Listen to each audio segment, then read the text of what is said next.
Hi and welcome. This is a pick a card reading.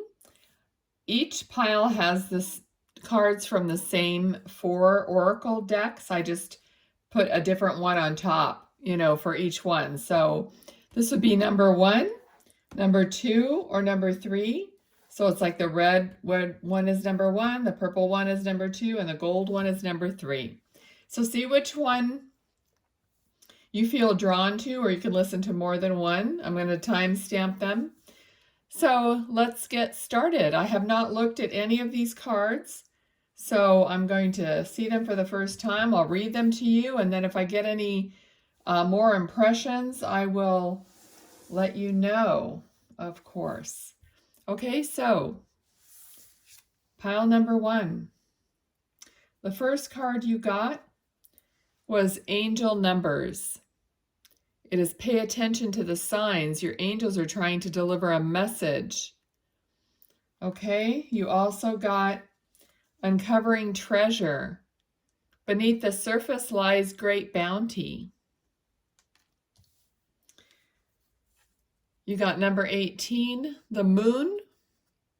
Attune with the ever-changing cycles of the moon to harness powerful feminine energy, intuition, cycles, and illusion. Okay, and then you got number 21, Soul's Journey. Living from soul opens me to the magic that exists when I surrender to divine manifestation on its own terms and timing. Okay, beautiful card. Okay, so let me take a look at this and ask your guides to give me anything else that you might need to know for this group number 1 here. Okay, so they're wanting, so you might drop in the comments if you're seeing signs from your angels and what kind of signs you're seeing, because they're trying to get your attention. Okay, I'm really feeling like you might have recently not been in the best of positivity for some reason. So there's like an outer layer that's not being penetrated, to get down below to your true self.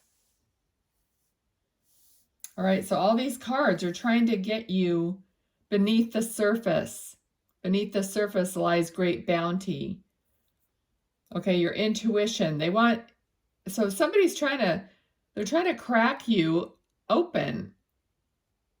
And why, I don't know why you have this, like, I'm seeing like this membrane kind of a thing. Maybe you're protecting yourself too much, or you're on guard about something.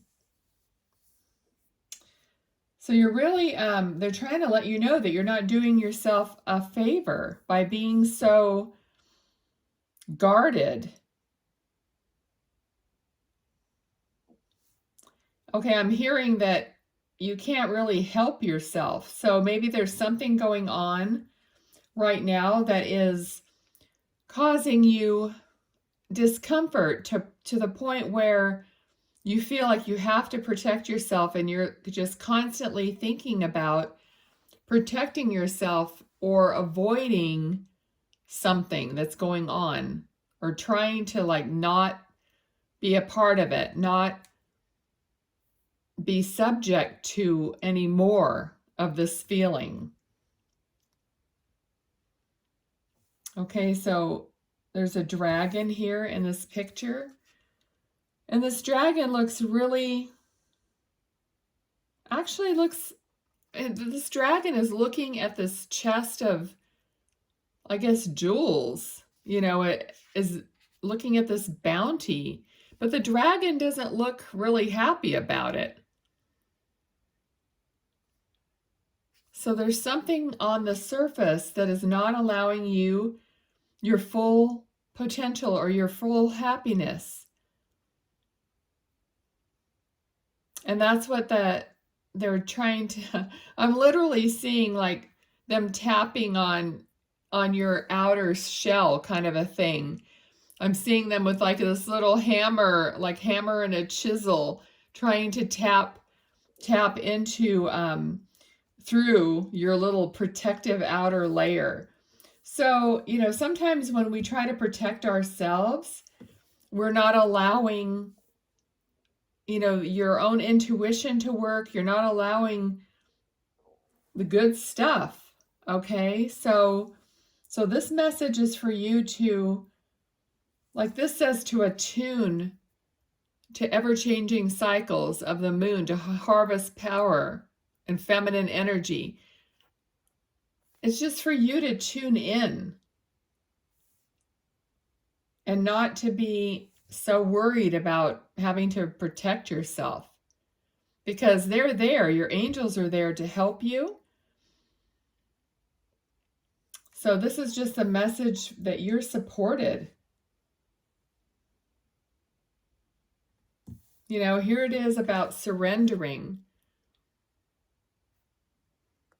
Living from the soul opens me to the magic that exists when I surrender to divine manifestation on its own terms and timing.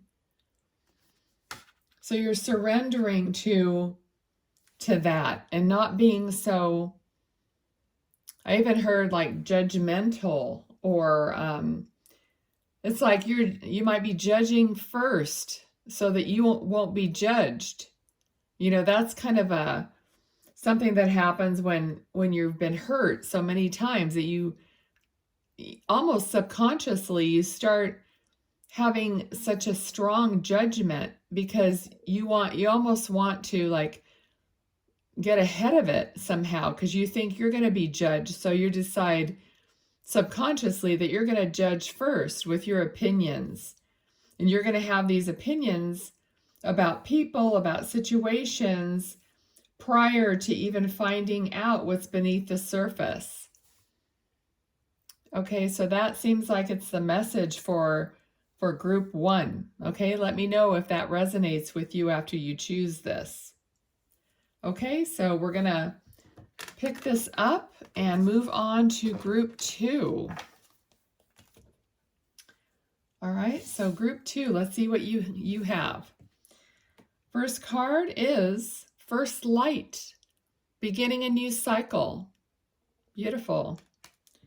Okay, the second card is Limiting Beliefs. This situation calls for reprogramming your belief system. Okay, so you're going to have to do that before you can continue on your new cycle. You got My Creative Power. As I invest my own creative potential, I experience my female creative genius.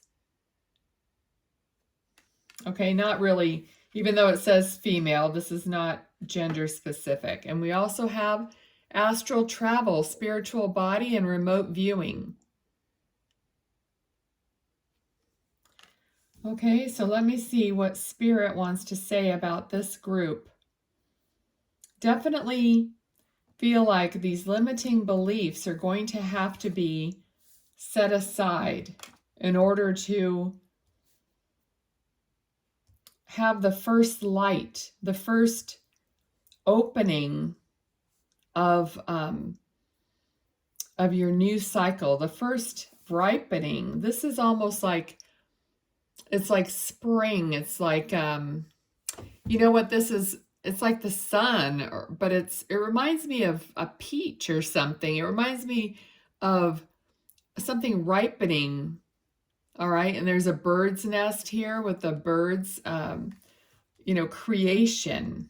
So something's being created here. And the next card says your creative power. So there's a lot of potential here for creativity, for something new. All right, and astral travel, remote viewing, that's just your spirituality. Some of you might be doing that astral traveling at night when you're sleeping and doing remote viewing. You might be working on that aspect of your spirituality. That's all spirituality to me is like creative power also, because it's very outside our limiting beliefs. So, of course, you can't have limiting beliefs if you're going to be doing these spiritual practices that have to leave these beliefs behind, because you have to set your ego aside and all the things that you believe that something isn't possible in order to move forward into the light, right? First light. Some of you might be absolutely new in this. Things might be happening to open you up without you realizing or even wanting it. But since it's happening, you're looking into it, you're learning about it. You're not saying no. It might be a little uncomfortable for you, new, something different, and that's why it's calling for reprogramming of your belief system, because it's like, oh, I always thought this was not possible. I never believed in this kind of thing, and now it's happening to me. And now, we, at this time, we definitely are going through a different kind of an existence. And looking forward, there's going to be new things that we're going to have to take a look at, and they might be something completely different from what we've always known. And we have to get used to that. Okay, so I think that's the message for group 2 here. So let me set this aside. Thank you for being here and watching it. Okay, so group 3, let's see what you got. Your first card is support team. 2 minds are better than 1, 3 minds are better than 2, and 4 minds are unstoppable. Okay, so it looks like you need or are getting a group of people together. So let's see what else you got. You got sanctuary. In my inner sanctuary, I connect to peace, inner quietude, and comfort. So you're recharging your inner sanctuary, okay? We got 3D, mundane. Most of us have to take part in the humdrum of life, and day-to-day tasks can sometimes consume us. Remember that spirituality can be integrated into your everyday, even in the smallest of things, like your morning cup of tea, reality, ego, and routine. Okay, so you're changing the mundane everyday into a spiritual practice or a spiritual knowing. The final card is overcoming obstacles. You can overcome anything. Okay, so whatever it is that you're going through, you're going to overcome it. Let me see what other messages I get for you. All right, I feel like a lot of you are wondering, like, where's my soul tribe? So not, this could be work related, like a support team, but I feel like it's more like you want to know, you need some more of your people, like your soul tribe, people that you really click with. And for some of you, you might have had them in the past, and maybe they're no longer near you or no longer living. So you could have a spiritual support team as well. I mean, I know that as a medium, I know that all the people that have passed, you're still connected to you in spirit.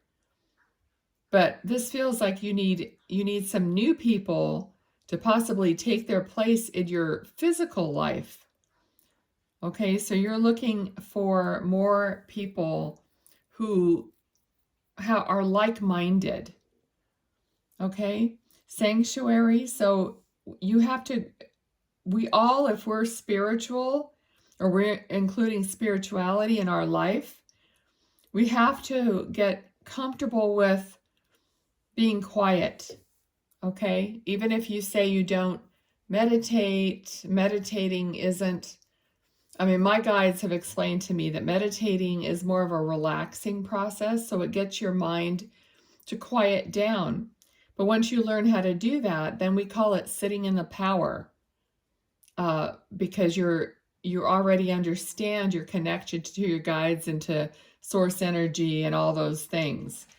So I don't know where you are in your practice, but learning to sit quietly is the beginning of it. It's how you learn, how you get there, you know? So your inner sanctuary is always very important. Once you start doing that, that's how you recharge your batteries. That's how you become aware of your guides, angels, whatever they have for you and whatever the divine timing is for that, okay? And so throughout your life, then you're learning how to use your spiritual gifts and what you know and your how to calm yourself and all the things you're learning, whatever it is for each person. You learn how to take that into the day-to-day life. You know, it takes practice to remember, to remind yourself that you're a spiritual being first before you're a physical being. Okay, so you know, we haven't grown up that way. So it takes a long time to remember to turn within and to get your answers and to ask for help from your guides and that sort of thing. We're trying to do everything ourselves all the time. So in the mundane also, talking about mundane things, sometimes you're doing something like ironing or washing the dishes, and that too becomes part of your meditation, because while you're doing that, you start thinking about, you know, what's going on within you and your connection to spirit and all that. That keeps it kind of alive throughout the day. Okay?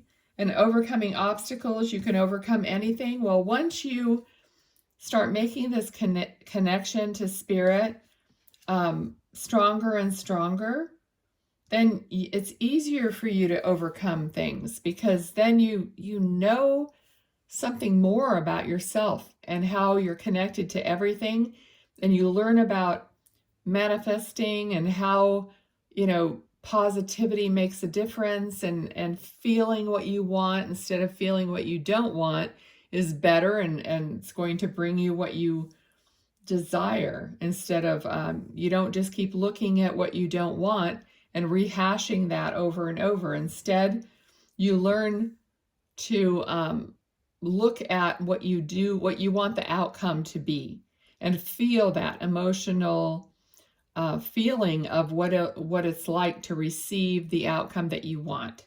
And that's how you move forward and overcome obstacles, because you're like dissolving the obstacle. You're changing the obstacle by your thinking and, you know, the process. Okay? So I feel like that's the message for you, group 3. I hope you enjoyed it. It seemed like all 3 were kind of like a serious message. But you know what? I trust spirit as to what is needed at the moment. And I always trust. And that's part of the spiritual practice. So thank you so much for being here. I really appreciate it. Until next time, bye now.